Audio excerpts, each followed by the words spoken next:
What a beautiful day. Cling. She felt it. Alcott's wild blood boiling Alcott.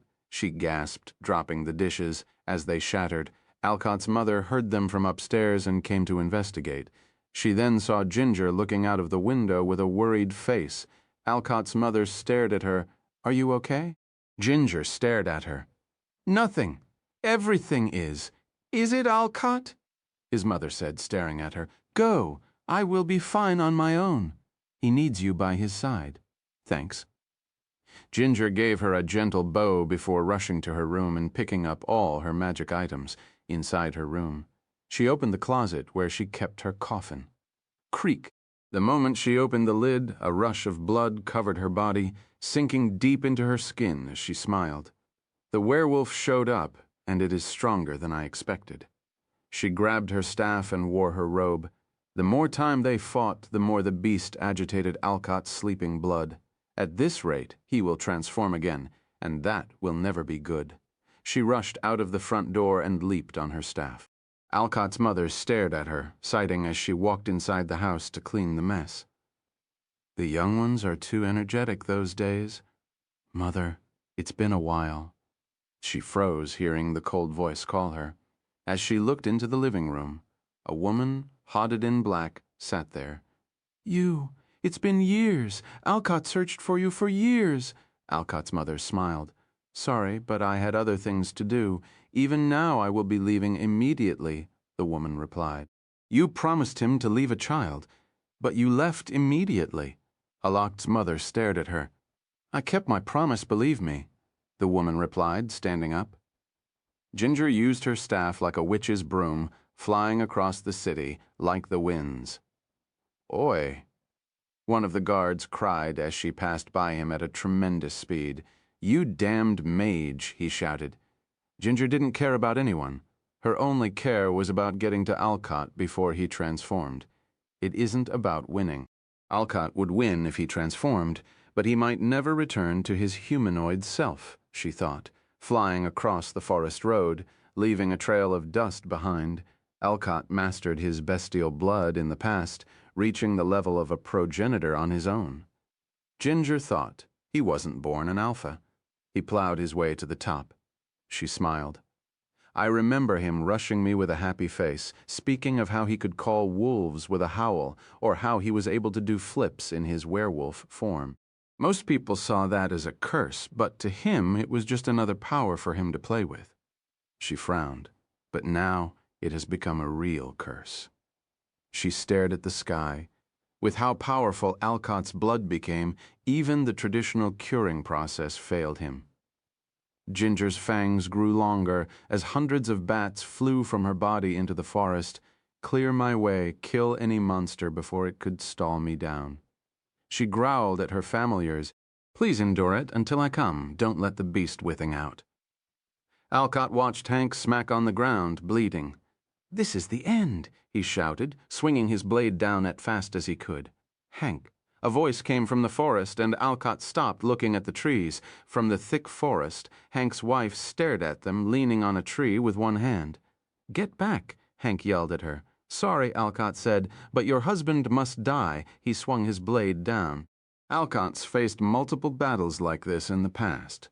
Leaving his opponent alive always bit him in the ass. Thud. Thud! Clang! Alcott's sword shattered into pieces as he stared down in shock. Hank's wife has covered the long distance in the blink of an eye, catching his strike with her bare hand. I told you to let me fight, she stared at Hank, smiling. Swash! Alcott swung his fist at her immediately.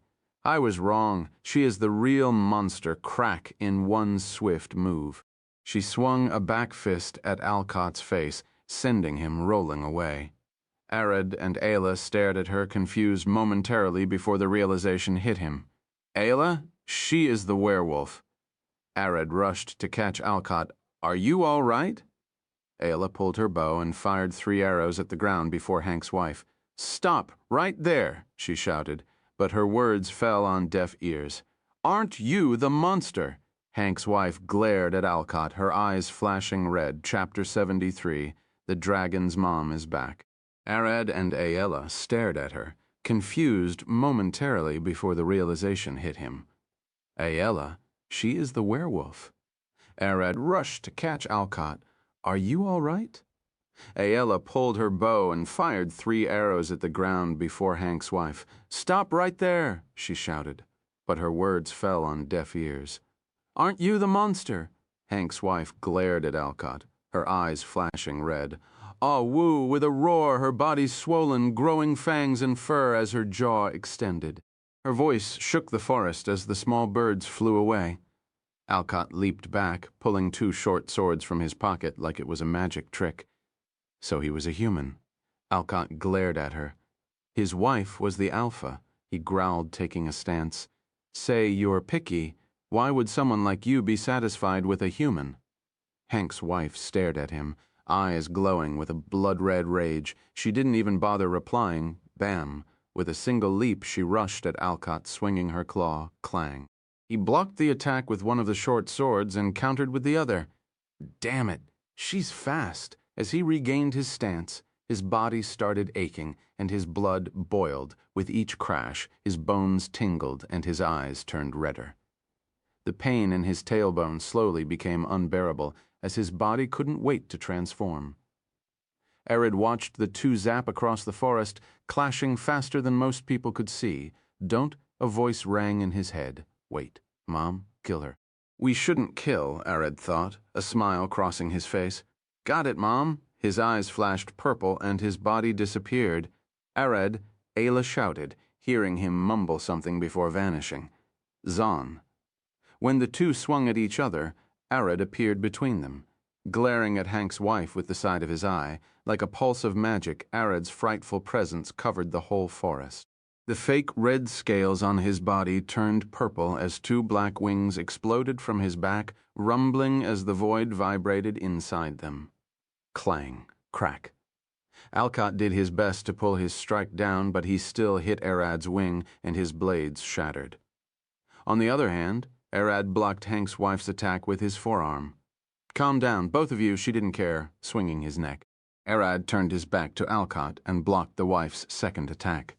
We should be healing Hank, not fighting here like idiots. Calm down, he growled, glaring at her eyes. Bang! Ginger landed in the forest behind them, quickly rushing in to help, but stopped immediately. What is going on? She shouted. Arad stared at her. We need to stop the fight now. Ginger nodded, staring at Alcott. He's right. At this rate, you will lose yourself soon. Stand down, she warned him. Hurry and heal, Hank. Arad glared back at them.